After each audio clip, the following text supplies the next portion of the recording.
Mortal Kombat 11's entire DLC roster has been data mined. Now, before we talk about the specific characters in this data mine, I do want to talk about the validity of said data mine, because of course that's going to come up with any data mine or any leak. There's always people out there who want to know whether it's real or whether it's fake. So the question is this data mine real?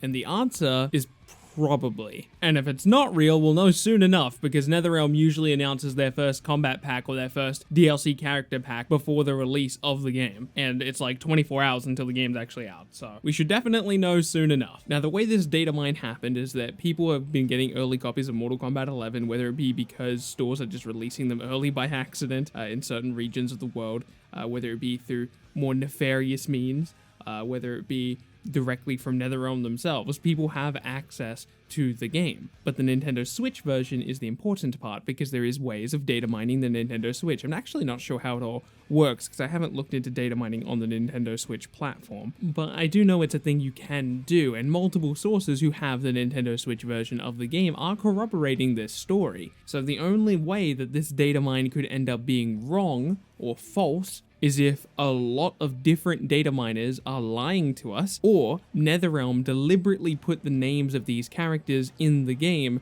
to throw off data miners and people who will speculate about this. I think that would be very, very silly. I've never heard of a company doing some type of fake out where they try to convince you that the DLC characters are going to be someone else, because it's just not good business practice. The only result you get from that is people being disappointed. What if I'm a big fan of one of the characters on the datamine list and then it turns out the datamine list is wrong? Well, then I'm disappointed. It's also worth noting that the Nintendo Switch version of the game, where you can see all of these characters through datamine means, is not being developed by NetherRealm. Someone else is porting the Nintendo Switch version of the game to Nintendo Switch. So that does leave a little bit more room for mistakes like this to happen. Now, there is one big problem with this datamine list. There is a total of 9 characters on it. However, currently there are 6 announced characters for DLC. So I think one of two things is happening. This list of the 9 characters we're about to talk about is the possible characters they had in mind, and then 3 of these are going to be cut. This seems pretty unlikely to me, because I don't know why that would be in the code of the game as opposed to storyboarding stuff. Or alternatively,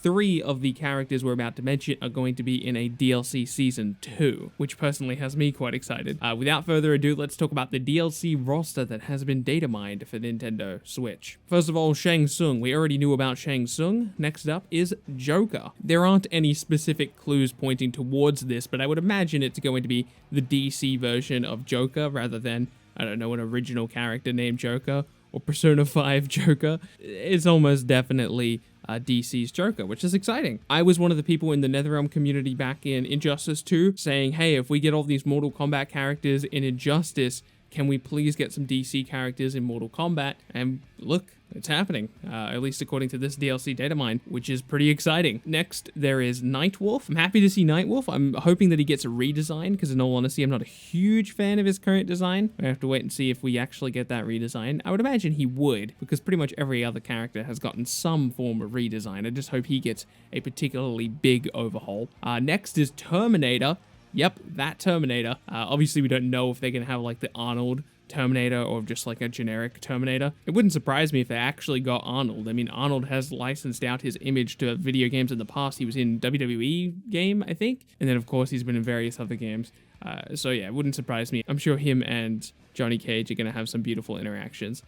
Sindel? Yeah, Sindel's not surprising. It's worth noting that the leak a while back from one of the QA designers or whatever, QA testers, who showed us all of these early screenshots, he said that Sindel would be DLC, and Sindel's DLC, so that's interesting. And the big one, well, at least the one that I think is the big one, Spawn. Spawn is on this list. This is a character who's been requested since Mortal Kombat 9. He was requested in Injustice, Injustice 2, Mortal Kombat X, and it looks like he's finally going to get his chance to shine in Mortal Kombat 11. I could not be more excited about that. Next, we have a little bit of a confusing one, because there's no context to this. It's just a 3-letter name, and that's Ash. Now, the problem with the name Ash is it lines up with a couple different characters. It lines up with Ashra from Mortal Kombat Deception, but it also lines up with Ash from Ash vs. Evil Dead. I do think it will be Ash from Ash vs. Evil Dead, because every other character on this list is spelt with their standard spelling of their name, so I don't know why that would be different for Ashra. So again, I am going to assume that this is Ash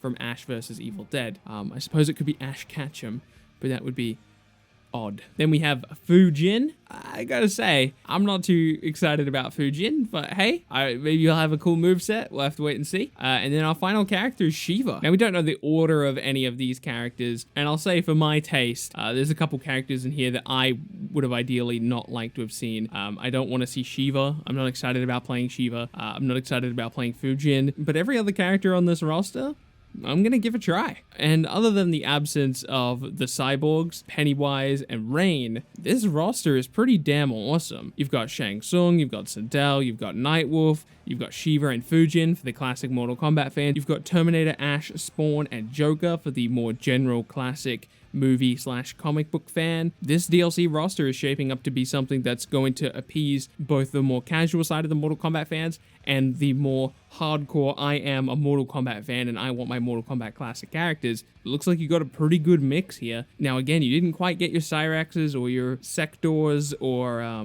your Rain, but hey, look at the base roster, man. We got characters like Frost, Scarlet. We got so many awesome Mortal Kombat characters.